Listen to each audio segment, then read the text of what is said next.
Students ये हमारे पास NCERT exercise page number 71 पे प्रॉब्लम नंबर 2.37 है। ठीक है, तो इसमें पूछ क्या रहे हैं, the diameter of zinc atom is 2.6 angstrom. ठीक है, आपके पास फिर से एक जिंक एटम गिवन है। ठीक है, उसका डायमीटर जो है 2.6 एंगस्ट्रॉम है। तो आप लिख लो डायमीटर ऑफ जिंक एटम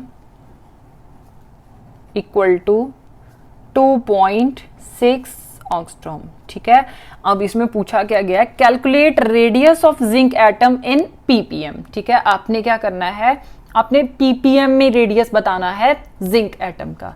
ठीक है, तो पीपीएम में अभी कंफ्यूज करेगा, तो फर्स्ट ऑफ ऑल हम क्या करेंगे, हम इसको मीटर में कन्वर्ट करके उसका आंसर निकालते हैं, फिर हम पीपीएम में कन्वर्ट करेंगे। ठीक है, तो 1 एंगस्ट्रॉम जो है मुझे पता है 10⁻⁻10 मीटर के इक्विवेलेंट आता है, राइट।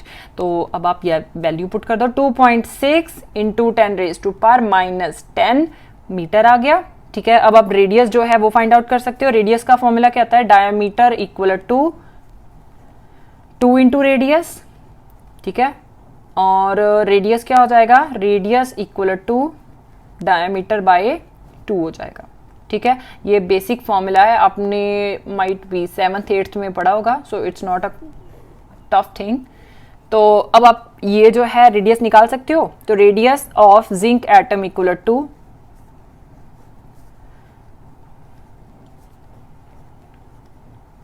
2.6 डायमीटर है इंटू 10⁻⁻10 मीटर डिवाइडेड बाय 2 कर दोगे। ठीक है, तो ये कितना आ गया, it will be 1.3 into 10⁻⁻10 metre आ गया। ठीक है, अब हम देखते हैं, अब हमें पता है कि हमारे पास जो पिकोमीटर है वो किसके इक्विवेलेंट आता है, पीएम, मतलब हम पिकोमीटर की बात कर रहे हैं।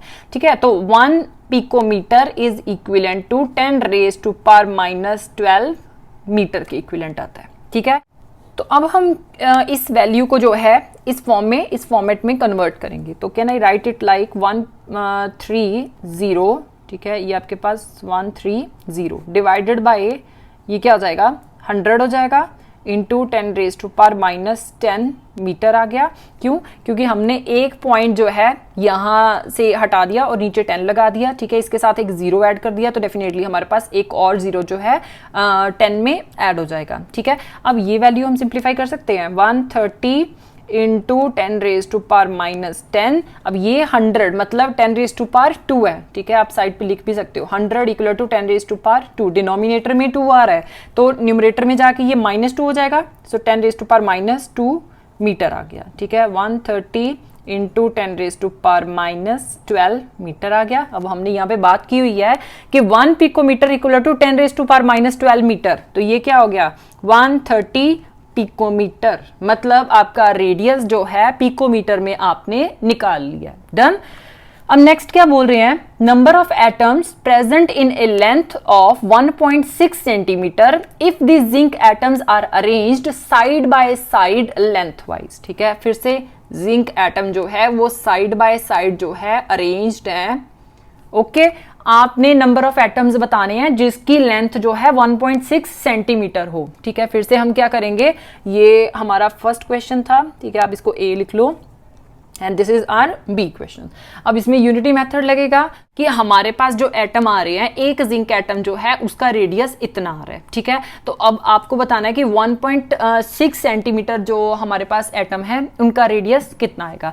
तो यहाँ पे आप साथ में इसको कन्वर्ट भी कर सकते हो, तो ये क्या आ जाएगा, 2.6 into 10⁻⁻10 1 metre equal to 100 centimetre. ठीक है, ये भी आप साइड पे लिख लो, 1 मीटर इक्वल टू 100 सेंटीमीटर आ गया। डन। अब जब आपने 100 सेंटीमीटर मतलब कि मीटर को सेंटीमीटर में कन्वर्ट किया, तो ये साथ में 10⁻2 सेंटीमीटर हो जाएगा, so it will be 2.6 into 10⁻⁸ centimetre आ गया। ठीक है, डायामीटर जिंक एटम का फॉर 1 एटम। ठीक है, तो आप लिख सकते हो, तो क्या कह सकते हो आप कि हमारे पास जो डायामीटर है 2.6 into 10⁻⁸ centimetre is the diameter of zinc atom equal to 1, ठीक है, कि एक एटम का जो डायमीटर है वो इतना है।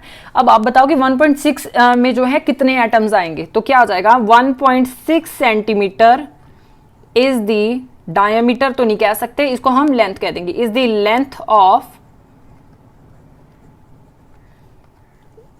Zinc atom equal to 1 divided by 2.6 into 10⁻⁻8 centimetre आ गया, इंटू 1.6 सेंटीमीटर आ गया, ठीक है। अब 1.6 को जब आपने 2.6 के साथ डिवाइड किया तो आपका जो आंसर है इस कंप्लीट प्रॉब्लम को सॉल्व करने के बाद this is approximately 6.154 into 10⁻⁷ atoms.